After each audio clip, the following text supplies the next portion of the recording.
네, 반갑습니다. 한 주 만에 이 방역 단계가 올라가서 좌석이 40%에서 30%로 다시 줄었습니다. 오늘 느헤미야 마지막 13장을 다루겠는데요. 멈추지 않는 거룩한 열심입니다. 오늘 본문의 1절 말씀 같이 읽어보겠습니다. 그날 백성들이 듣는 앞에서 모세의 책을 큰 소리로 낭독했습니다. 그런데 거기에 암몬 사람과 모압 사람은 영원히 하나님의 회중에 들지 못한다는 기록이 나왔습니다. 자, 그날이라고 되어 있기 때문에 이 그날은 12장에 등장하는 성벽 봉헌식이 있던 날입니다. 그래서 연대로 추정을 하자면 12장과 13장은 같은 해, 같은 기간으로 보입니다. 자, 그들이 모여서 말씀을 또 읽었는데 그 말씀 가운데 모압과 암몬 사람은 영원히 여호와 하나님의 회중에 들어오지 못한다. 하나님의 징계였어요. 그러면 이 말씀의 구절이 어디 나오는가? 신명기 23장 3절에 나옵니다. 그리고 그 이유를 오늘 본문에서는 2절에 설명했는데 신명기 23장에서는 4절과 5절에 설명을 하죠. 자, 이 암몬과 모압 사람들은 아브라함의 조카 롯의 후손들이기 때문에 이스라엘 백성들로 치자면 형제 관계인 거예요. 그러니까 형제 민족이 400년 동안 노예 생활을 하다가 나와서 약속의 땅에 들어가니까 축복을 해줘야 될 마당에 그들이 하나님의 구원 역사를 회방했다는 것이죠. 그래서 하나님이 그들에게 징계를 내리신 것입니다. 자, 그럼 백성들이 어떻게 반응을 했는가? 3절 말씀 같이 읽겠습니다. 이 율법을 들은 백성들은 이방 피가 섞인 사람들을 이스라엘에서 몰아냈습니다. 즉각적으로 순종을 했다는 것이죠. 그런데 이방인을 몰아냈다, 이 표현이 앞부분에서 보셨던 게 기억이 나나요? 느헤미야 9장 2절에 나오는 말씀입니다. 그들이 특별 회개 집회로 모였을 때 그때도 이방인들과의 관계를 끊었다고 분명히 얘기했어요. 아니면 그러면 그때도 했는데 지금 또 해야 될 상황이 됐다는 게 무슨 얘기일까? 왜냐하면 9장, 10장, 11장과 12장 사이에 시간의 간격이 있는데 1장부터 11장까지는 쭉 같은 한 해로 달려온 것이고요. 12년 차이의 시간 차이가 있다고 보입니다. 자세한 내용은 뒤에 더 설명을 하겠습니다. 그러니까 이 유다인들이 어느새 이방인들과 다시 어울리고 섞이기 시작했던 것이죠. 성경을 보면 이방인들과 어울리지 말라, 통혼하지 말라 말씀합니다. 그러나 모세 같은 경우도 미디안 여자 이방인하고 결혼했고요. 다윗의 할머니 뻘되는 룻이 모압 여인이었잖아요. 그러니까 성경이 천편일률적으로 이방인들과의 관계를 다 끊으라고 이야기를 한 것이 아닙니다. 하나님의 관심은 어떻게 하면 이 어지럽고 더러워진 세상 가운데, 죄 많은 세상 가운데 거룩한 예배 공동체를 세울 것인가. 그리고 두 번째, 그 이유는 이 거룩한 민족이 하나님의 거룩과 하나님의 구원을 전하는 역할을 해야 됐기 때문이에요. 그래서 거룩의 원액 역할을 해야 되는 이스라엘이 변질되면 안 됐던 것이죠. 자, 하나님이 원하시는 것은, 하나님은 분리를 원하시는 것이 아니라 성별을 원하시는 것입니다. 세상과 완전히 담을 쌓고 사는 것이 아니라 한편으로는 거룩을 유지하지만 또 한편으로는 이 거룩으로 세상의 어두움을 변화시켜야 되는 사명이 있는 거예요. 그래서 이 성도님들 가운데 갈등이 있지만 목회자로서 볼 때 안타까운 것은요, 세상에 한때 예전에 내가 예수님 모르고 하나님 모를 때 세상의 술 친구들, 향락을 같이 즐기던 친구들, 신앙생활 열심히 하다 보면 자연히 멀어지고 떨어질 수밖에 없죠. 그러나 하나님께서 그들을 다시 만날 수 있는 계기들을 주시게 돼 있어요. 근데 너무나 많은 분들이 안 한 예전 생활을 접었기 때문에 그들을 다시 만나지 않는다, 이렇게 결정을 하신다고요. 그러면 우리가 어떻게 영혼 구원을 할까요? 물론 다시 어울려서 세상 향락에 빠지시라는 건 아니죠. 그러나 그들의 영혼을 사랑하고 구원하려는 진정성이 우리 안에 있어야 하는 것입니다. 이스라엘 민족에게도 이 두 번째가 없었기 때문에 하나님이 우리만 선택했어라는 선민의식에 빠진 거예요. 그리고 그들은 고인물이 되어버렸던 것이죠. 오늘날 교인들을 볼 때 두 부류로 갈라진다는 것이 안타깝습니다. 세상과 완전히 담을 쌓고 세상 사람 아예 안 만나시는 분들, 물론 근데 그 기간을 지나가야 되는 분들도 있어요. 그러나 또 두 번째는 신앙생활을 하면서도 여전히 세상 향락이 더 좋은 분들, 우리는 거룩의 분명한 기준을 가지고 세상을 변화시킬 수 있는 하나님의 사람들이 되어야 될 줄로 믿습니다.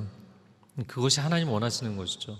자, 1절과 2절에 나오는 하나님의 기준을 어기는 사례가 등장을 합니다. 그게 이제 4절부터 나오는 내용인데요. 4절과 5절 말씀을 같이 읽어보겠습니다. 이 일이 있기 전에 우리 하나님 집에 창고를 맡고 있던 제사장 엘리야십은 도비야와 가깝게 지내며 그에게 큰 방을 하나 내주었는데 그 방은 전에 곡식 제물과 유향과 성전의 물건을 두고 레위 사람들과 노래하는 사람들과 성전 문지기들을 위해 11조로 거둔 곡식과 새 포도주와 기름과 제사장들에게 주는 제물들을 두던 방이었습니다. 자, 성전 창고를 맡은 제사장이 도비야에게, 여러분 도비야 기억나시나요? 또 지나가면 자꾸 까먹는데 그 사마리아 호론 사람 산발랏, 아라비아 사람 게셈, 그리고 또 한 사람이 암몬 사람 도비야였어요. 성벽 재건을 가장 방해했던 세 명의 주요 인물입니다. 게다가 어떤 사람이라고요? 암몬 사람이라고요. 모압과 암몬 사람은 아예 예배의 자리도 못 들어오게 돼 있는데 이 사람에게 성전에 방을 내준 거예요. 너무나 큰 잘못을 저지른 것이죠. 게다가 그 방은 제사장과 레위인이 생계를 위해서 사례비로 받는 예물들을 저장해 놓는 창고였어요. 근데 그 방이 오늘 본문의 5절에 보니까 큰 방을 내줬다 이렇게 되어 있습니다. 성전의 그 규격에 대해서 설명한 본문들을 보면요, 성전 창고로 쓰는 방들이 다 고만고만한 방들이에요. 근데 도대체 큰 방이 어디 있느냐라는 거죠. 그래서 성서학자들은 이 본문을 여러 개의 작은 방을 터서 개조해서 준 것 같다 이렇게 해석합니다. 그러니까 이거는 말이 안 되는 행동을 했던 것이죠. 자, 게다가 그것이 제사장과 레위인들의 받아야 될 예물이 들어있는 방이었다는 거예요. 오늘날로 치자면 11조와 헌금을 계수하는 금고가 있는 제정실을 내준 것입니다. 있을 수 없는 일이죠. 자, 그러면 느헤미야가 두 눈을 시퍼렇게 뜨고 있는데 어떻게 이런 일이 벌어졌는가? 에스라와 다른 제사장들은 뭘 하고 있었는가? 이런 의문이 들게 되죠. 그래서 이제 느헤미야가 설명을 하는 거예요. 이어지는 6절 말씀에 보니까 6절 중간에 바벨론 왕 아닥사스다 32년에, 여기 여러분 질문이 생겨야죠. 왜 바사 왕이 아니고 바벨론 왕이냐? 당시에 모든 지역을 통일했기 때문에 바사 왕이자 바벨론 왕이자 아수르 왕이자 메디아 왕이었어요. 자, 그래서 이 아닥사스다 32년이라는 것은 기원전 433년입니다. 페르시아에 일시 귀국했어요. 그런데 며칠 후라고 돼 있는 표현에 좀 번역을 제고를 할 필요가 있습니다. 직역을 하자면 end of days예요. 그러니까 날들의 끝입니다. 날들의 끝. 그래서 그 해에 끝나는 때로 보는 것이 보다 적합한 해석으로 보입니다. 왜냐하면 페르시아가 그냥 며칠 만에 갔다 올 수 있는 거리가 아니거든요. 며칠 머물러 있다가 올 수 있는 데가 아니에요. 그래서 기원전 444년에 느헤미야가 왔고 성벽을 재건하고 신앙적인 개혁 운동을 펼쳤어요. 그걸 10년을 한 겁니다. 그리고 11년 차에 페르시아로 갔다가 12년 차가 됐을 때 다시 돌아왔다고 보입니다. 그래서 본인이 부재시에 이런 사건 사고가 발생했다라는 설명을 한 거예요. 자, 하지만 에스라와 다른 제사장들이 왜 말을 못했을까? 그것은 4절에 등장하는 이 엘리야십, 창고를 맡은 엘리야십의 정체의 비밀이 있는 것 같습니다. 이 엘리야십은 우리가 쭉 봐왔던 것처럼 느헤미야 시대의 대제사장이에요. 가장 지위가 높은 총책임자였습니다. 그런데 창고를 맡은 사람이라고 되어 있기 때문에 동명이인이냐 아니면 동일인이냐 해석이 분분하지만 대부분의 학자들은 동일인으로 봅니다. 그 13장의 마지막 부분에 보면 26절인가요? 28절이군요. 28절에 보면 이 동일한 엘리야십이 호론 사람 산발랏과 그 딸과 자신의 손주를 결혼을 시켜요. 그러니까 거룩의 모범이 돼야 되는 대제사장이 주변의 이방인 토착 세력들과 결탁을 해서 이권을 챙기고 있었던 거예요. 자신의 이속을 챙기고 자신의 세력을 구축하고 있었던 것입니다. 그러나 느헤미야는 이런 일을 방관하거나 방치할 수 없는 성격의 사람이잖아요. 142년 동안 방치되어 있던 성벽을 재건한 사람입니다. 그러니까 그가 화가 나서 오늘 본문의 8절에 보면 이 도비아의 세간을 와서 당장의 그 방에서 다 밖으로 내던져 버렸다 이렇게 되어 있어요. 그런데 그것으로 다 회복이 안 되죠. 왜냐하면 제사장 레위인들, 오늘날로 얘기하자면 목회자 사역자들에게 줄 사례를 다 치워버렸던 거잖아요. 레위인들이 생계 유지가 안 되니까 전부 뿔뿔이 흩어졌어요.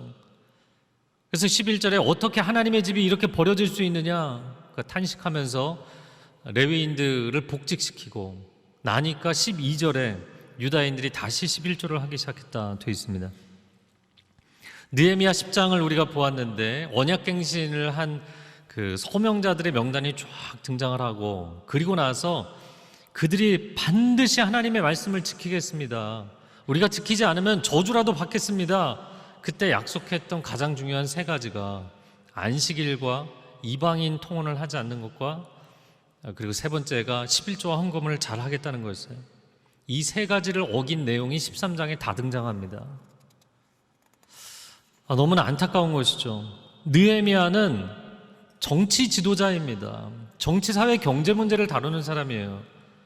그런데 예배가 성전에서 무너진 것을 보고 너무나 그의 마음 가운데 안타까움이 있었어요. 아무도 뭐라고 하지 못하고 문제 제기를 못하는 대제사장의 만행에 대해서 그가 나선 것입니다. 그리고 문제를 해결했어요. 느헤미야의 열심을 보면 성전에서 상인들의 상을 뒤집어 엎고 내쫓으셨던 예수님의 열심을 보게 되죠. 누가복음 19장 46절 같이 읽어볼까요? 기록된 바 내 집은 기도하는 집이 되리라 하였거늘 너희는 강도의 구려를 만들었도다. 여러분, 예배에 대해서, 거룩한 공동체에 대해서 열심을 품으시기를 바랍니다. 이 대제사장이 도대체 암몬 사람에게 방을 내줬다는 게 무엇일까? 저 혼자 고민을 많이 해봤는데 다른 설명이 없어서 아마 예수님 시대하고 비슷한 현상이 아니었을까 싶어요. 이 암몬 사람 도비아가 상당한 부자였던 것으로 추정이 되는데, 이 사람이 성전에 들어오면 일반 동전이 아닌 성전세를 낼 때는 성전용 화폐를 사용했거든요. 그러니까 성전세를 내기 위해서 사람들이 환전을 해야 되는데 환전상을 거기서 맡은 게 아니었는가? 아니면 성전에서 하나님 앞에 예물로 드려야 되는 동물들이 있잖아요. 그 동물들을 거래하는 매매업을 그에게 특권으로 주지 않았나 싶어요.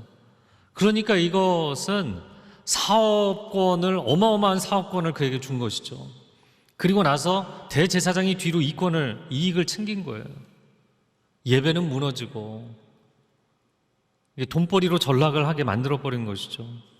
예수님도 이 포인트에서 분노하셨던 것이고, 느헤미야도 동일한 마음의 어려움이 있었던 것입니다.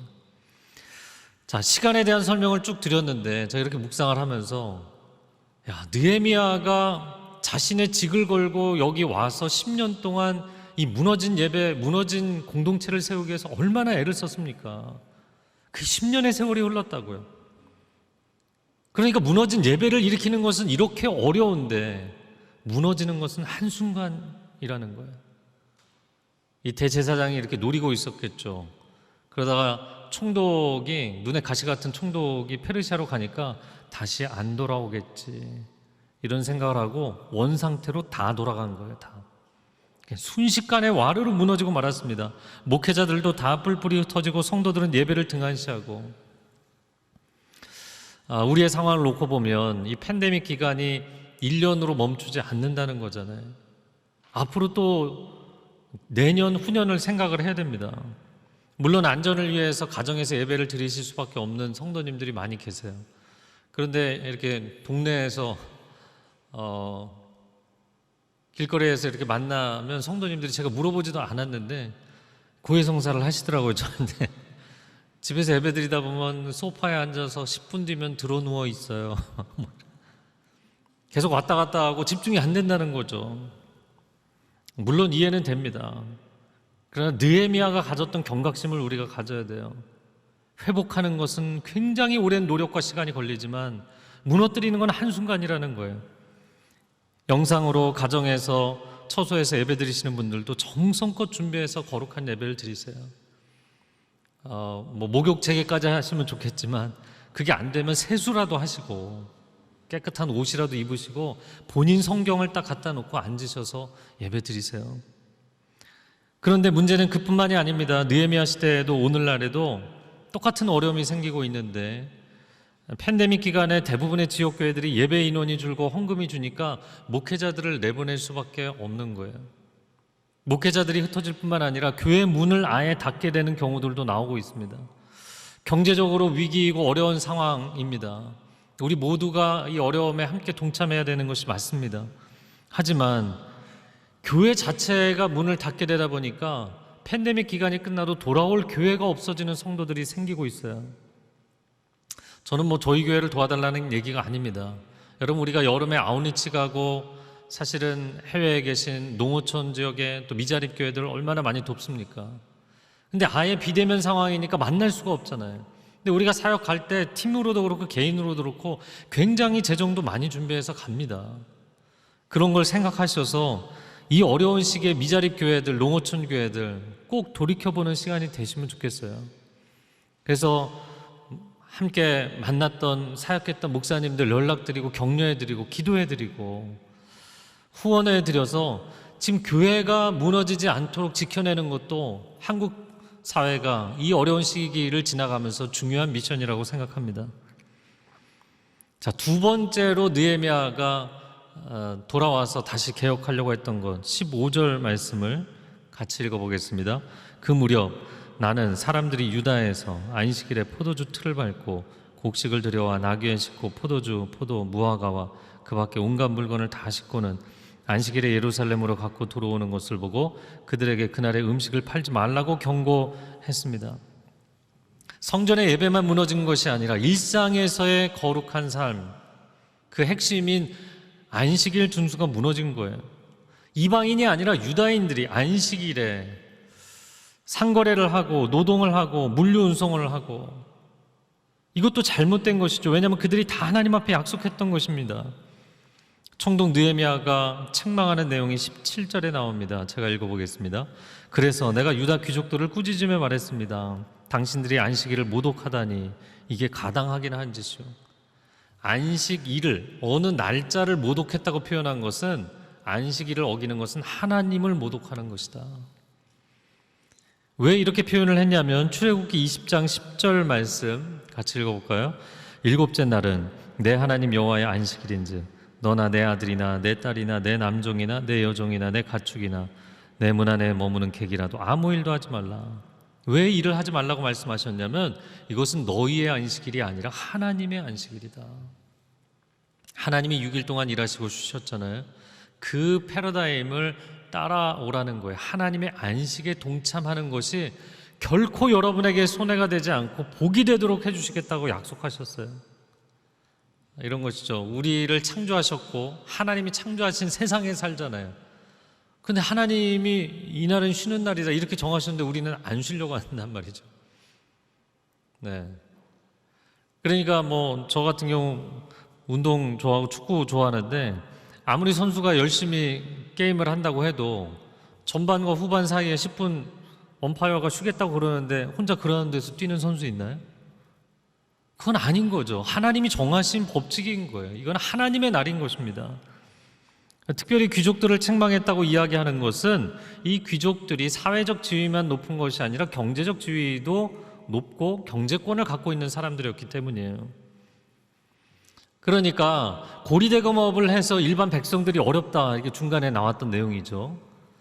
그러니까 은행업 말하자면 그런 부분에 있어서 파이낸스 분야에서도 이 사람들이 문제를 일으켰을 뿐만 아니라 안식일에 소작농들이 일을 쉬지 못하도록 큰 농장의 대농장의 지주들이 이 사람들을 놔주지 않았던 거예요. 또 큰 상권을 가지고 있는 사람들이 상인들이 일을 쉬지 않고 일을 하도록 만든 거예요. 왜냐하면 그렇게 열심히 일을 하면 소출이 나오고 그만큼 소득이 올라가면 본인이 더 이득을 취하게 되니까. 두 번째는 오늘 우리가 15절 17절을 읽었는데 그 중간에 16절에 보면 예루살렘에 두로 사람들이 있어서 이렇게 돼 있어요. 웬 두로 사람들인가? 예루살렘의 북서쪽에 어문, 물고기 문이 있어요. 그 물고기 문을 빠져서 계속 쭉 내려가면 이제 요빠, 지중해 요빠가 나오고요. 북서쪽으로 올라가면 두로와 시돈이 나온다고요. 그러니까 안식일에는 음식을 전날 해놓은 거, 준비해놓은 거 그냥 먹어야 되거든요. 이미 조리가 끝난 음식을 먹어야 되니까 프레시하지는 않죠. 그러니까 이 귀족 사람들이 본인들의 삶의 퀄리티가 이제 높으니까 신선한 해산물, 신선한 농산물, 신선한 과일이 안식일에도 올라오기를 원하는 거예요. 내 삶의 편익이 더 중요하고 내 금전적 이익이 하나님의 말씀을 지키는 것보다 더 중요해진 것이죠. 십계명에서 하나님께서 안식일을 강조하신 이유는 이건 창조주의 안식에 우리가 그 축복에 동참하는 것이다. 그리고 축복에 동참할 뿐만 아니라 우리 하나님의 안식과 예배에 동참하는 것이다. 그래서 그 하루를 지키라고 말씀하신 거예요. 근데 이 고백이 가능하려면 두 가지가 있어야 돼요. 첫 번째는 이 생명은 하나님이 주신 것이라는 거. 우리가 하루를 살아가는 것도 하나님이 호흡을 주시지 않으면 뭐 하루를 살겠습니까? 우리가 거동할 수 있는 기운을 주시지 않으면 한 걸음을 내딛겠습니까? 하나님이 주신 생명이라는 것, 이걸 인정하는 게 중요하고, 또 한 가지는 내 먹을 양식은 하나님이 공급해 주신다는 거예요. 여러분의 필요는 하나님이 공급하시는 줄로 믿습니다. 이 고백이 있으면 하나님 중심의 삶을 살 수 있어요. 내가 노력해서 돈을 버는 것이고 내가 수고해서 이 기업을 일으킨 것이라고 생각하면 하나님의 자리는 없어요. 그리고 결국에는 그 삶의 패턴이 일상생활의 거룩이 지켜질 수가 없어요. 팬데믹 기간에 느헤미야서를 우리가 11조 본 것은 지금이나 그때나 사회가 어렵고 경제가 어렵고 생계가 어렵고 동일하게 어려운 시기이기 때문이에요. 근데 우리는 1년을 이렇게 어려운데도 힘든데 느헤미야는 142년 동안 무너진 시대에 살고 있는 거잖아요. 그러면서 거의 불가능에 가까운 어려운 일을 해낸 것입니다. 모두가 포기한 성벽을 재건하고 신앙 공동체를 다시 일으켜 세우고, 생각해 보세요. 10년 동안 헌신하고 목숨 걸고 여기서 노력했는데 1년 갔다 오니까, 그 1년이라는 게 만 1년인지 6개월인지 3개월인지 모르겠어요. 그러나 잠시 갔다 왔더니 도루묵이 돼 있잖아요. 여러분이 느헤미야라면 마음이 어떨까요? 본인이 총독의 녹도 받지 않고 10년을 일했어요. 자기 식탁에서 자기 재정 다 들여서 사람들을 격려하면서 그 일을 했어요. 그런데 원 상태로 돌아와 있다고요. 야, 안 되겠구나. 이 사람들은 포기할 만한 사람들 많지 않을까요? 그런데 돌아와서 그 상황을 보자마자 다시 처음부터 시작인 거예요. 13장은 느헤미야 1장 다시 처음부터 시작인 거예요. 무너진 공동체를 일으켜 세우겠다. 저도 20여 년 사역을 하면서 또 최근에 그 성경 통독 책을 쓰면서도 중간중간에 내가 왜 이렇게 고생스러운 걸 하고 있을까? 뭐 이런 생각이 들 때가 있어요. 멈추고 싶을 때도 있고요. 근데 그럴 때마다 제 안에 분명한 한 가지 고백은, 여러분, 인생은 쉬운 일과 어려운 일 사이에 결정하는 것이 아닙니다. 인생은 내가 반드시 해야 되는 일과 하지 말아야 될 일 사이에 선택을 하는 거예요. 수많은 사람들이 세상 사람들하고 똑같이 살잖아요. 그냥 단순히 돈 벌고 살고 명예를 얻고 지위를 얻는 거 세상 사람들 다 하는 겁니다. 크리스찬이 아니어도 다 할 수 있는 거예요. 하나님의 사람으로서 내가 반드시 가야 되는 길, 이 시대를 살면서 하나님이 나에게 목숨 걸고 가야 될 길로 주신 사명, 그 길을 가는 것입니다. 그런데 우리는 광야의 길을 들어서면 하나님 어떻게 내 인생에 이렇게 힘든 시간을 주십니까? 이렇게 원망하잖아요. 여러분, 쉬운 길, 편안한 길, 화려한 길, 부요한 길, 그 길이 하나님의 길이라고 응답이라고 생각하시는 것은 성경적인 가치관이 아니고요, 쾌락주의적 가치관이에요. 이 쾌락주의라는 건 내가 내 삶이 즐겁고 편안해야만 그게 절대적 기준이 되는 거예요. 우리는 신앙생활을 하면서도 너무나 세속적인 가치관으로 우리의 신앙 고백이 변색돼 버렸어요. 여러분, 팬데믹 기간에 어떤 사업을 하셔도 좋고 어떤 전략으로 어떤 사람들과 일을 하셔도 좋습니다. 그러나 신앙을 타협하시면 안 돼요. 예배를 포기하시면 안 돼요. 그리고 내 인생의 공급자는 하나님이시라는 고백으로 그 일을 감당하시기를 축복합니다. 공중나는 새를 먹이시고 드레핀 백합화를 입히시는 하나님께서 이 팬데믹 기간에 저와 여러분을 먹이시고 입히시는 영적 체험이 있기를 축복합니다. AD 4세기에 아리우스 논쟁이라는 것은 예수 그리스도는 하나님의 아들이지 하나님과 동등은 아니다, 즉 삼위일체를 부정한 그런 신학자가 있었어요. 아리우스와 이제 아타나시우스가 논쟁을 벌이게 됐는데, 그 논쟁 사이에서 그리스도의 신성을 주장하며 니케아 신조를 이끌어낸 신학자가 있습니다. 평생을 성경을 번역하는 일에 헌신했던 사람이에요. 당시에 라틴어 성경 불가타역을 완역했던 사람인데, 이 제롬입니다. 이 제롬이라는 신학자는 평생 말씀과 씨름을 했을 뿐 아니라 삶의 아주 작은 부분까지 거룩의 삶을 살고자 씨름을 했던 사람으로 알려져 있어요. 그 제롬이 거룩에 대해서 이런 얘기를 했어요. 거룩한 서투름이 죄 많은 웅변술보다 낫다.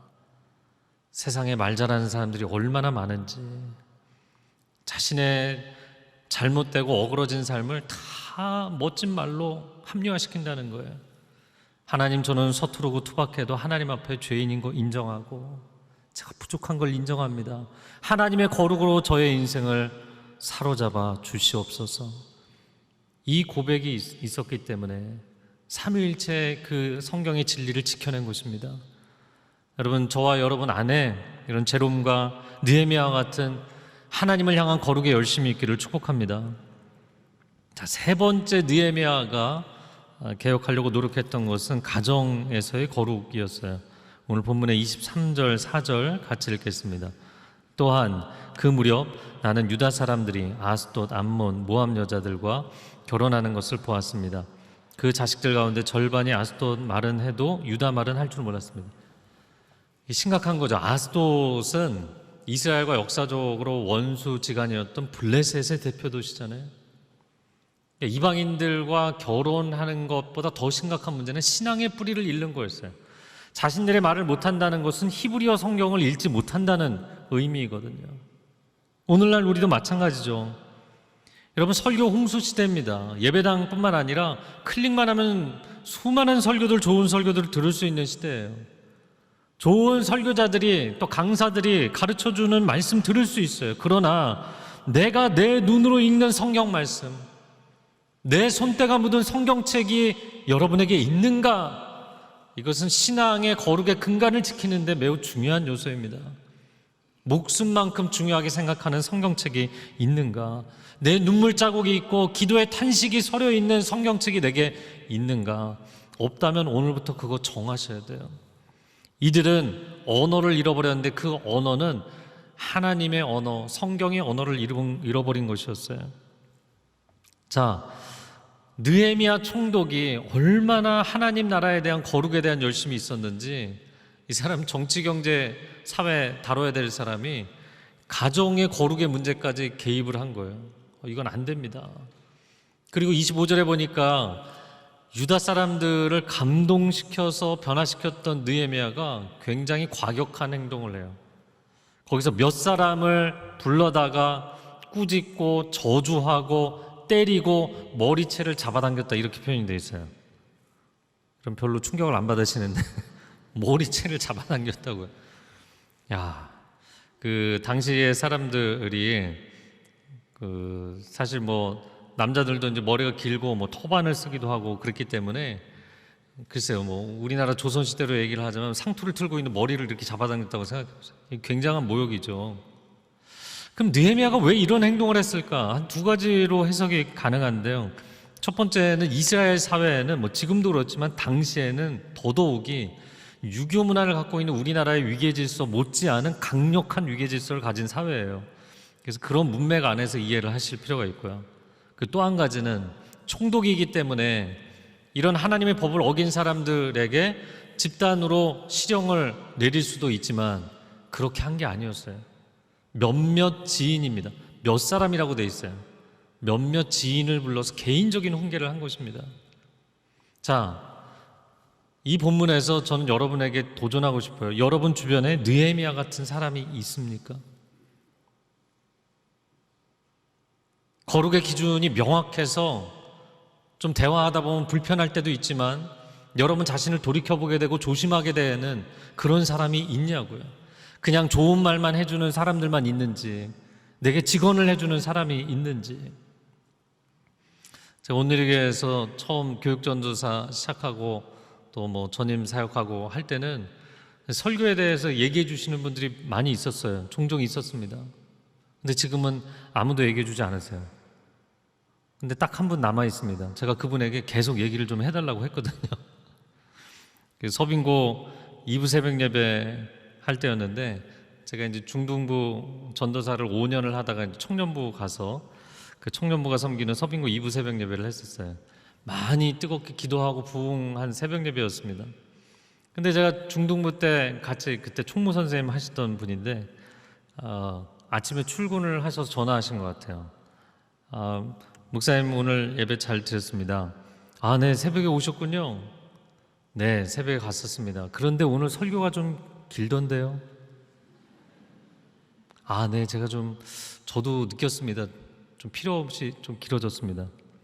목사님, 성도들이 목사님 설교 들으러 새벽 예배 가는 줄 착각하지 마세요. 기도하러 가는 겁니다. 설교 짧게 하세요. 뚝.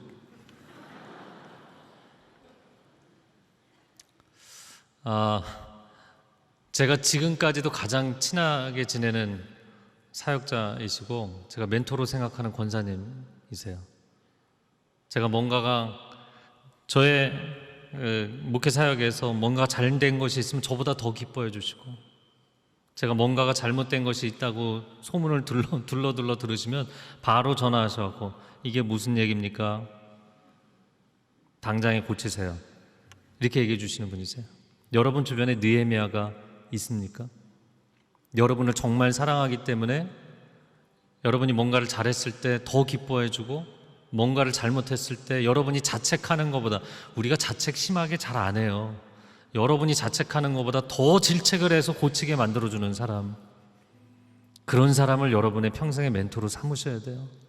그래야만 거룩의 길을 갈 수가 있습니다. 지금 느헤미야가 가정이 거룩해야 된다 이야기를 하고 있어요. 여러분, 우리가 우리 자녀들에게 야, 너가 세상에서 경쟁해야지, 성공해야지, 살아남아야지, 물질이 있어야지, 그 비전은 크리스찬 부모가 아니어도 세상에서 날마다 듣는 얘기예요. 과연 우리는 우리 자녀에게 거룩한 가문에 대한 비전을 주고 있는가? 결혼을 안 한 싱글 청년들, 거룩한 결혼과 거룩한 가정에 대한 비전이 있는가? 단순히 그냥 내가 좋아하는 내 관점에서 좋은 사람을 찾는가? 세상적 관점에서 좋은 사람을 찾는가? 우리가 잘 아는 현대에 나온 책임에도 불구하고 기독교 고전 3대 고전 중에 한 권이 된 책이죠. 오스왈드 챔버스의 주님은 나의 최고봉이라는 책이 있어요. 근데 제가 그 옆에 비디 챔버스를 써놓은 이유는 오스왈드 챔버스가 쓴 책이 아니고요. 그가 평생에 설교했던 내용을, 그는 너무 사역을 열심히 하다가 43살에 요절했어요. 아내와 딸 하나 남겨두고 떠났는데 그 아내가 정말 경건한 하나님의 사람이었어요. 남편의 설교를 다 정리해 두었고 그것을 주님은 나의 최고봉을 비롯해서 수십 권의 오스왈드 챔버스의 주옥 같은 책을 남기게 됩니다. 근데 이 오스왈드 챔버스의 결혼 이야기가 재밌어요. 비디 챔버스를 찾아서 제가 오늘 이 책을 거의 다 끝까지 봤는데, 비디 챔버스가 어떻게 두 사람이 만나게 되냐면, 오스왈드 챔버스가 젊은 시절에 정말 사랑하는, 좋아하는 사람이 있었어요. 근데 너무 인간적으로 좋아하고 하나님보다 더 좋아하고 본인이 그걸 알고 내려놓습니다.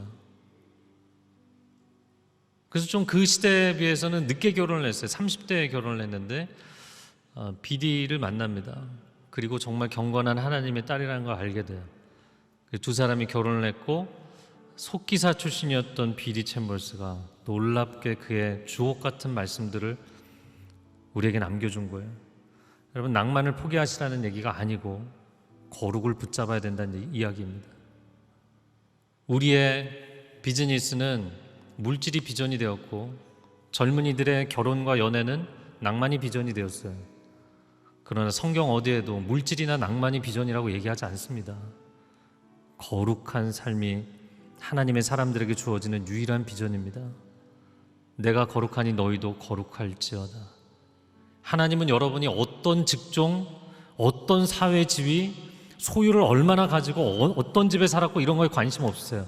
얼마나 거룩하게 살았는가, 얼마나 거룩한 가정을 세웠는가, 얼마나 거룩한 자손들을 이어갔는가, 하나님의 유일한 기준입니다. 이 시간 함께 기도하겠습니다. 사랑하는 주님, 느헤미야와 같은 거룩의 열심과 열정이 우리 안에 일어나게 하여 주시고, 무너져가는 한국교회가 다시 일어서게 하여 주시고, 영적 지도자들이 일어서게 하여 주옵소서. 함께 통성으로 기도합니다. 사랑하는 주님, 우리를 긍휼히 여겨 주옵소서. 이 시대를 일깨워 주옵소서. 느헤미야 같은 사람들이 일어나게 하여 주시고, 제롬과 같은 하나님의 사람들이 일어나게 하여 주시고, 오스왈 챔버스와 비디와 같은 사람들이 일어나게 하여 주시어서 가정을 회복하고 일터를 회복하고 하나님의 교회를 회복하고 이 나라의 민족을 회복하게 하여 주시옵소서.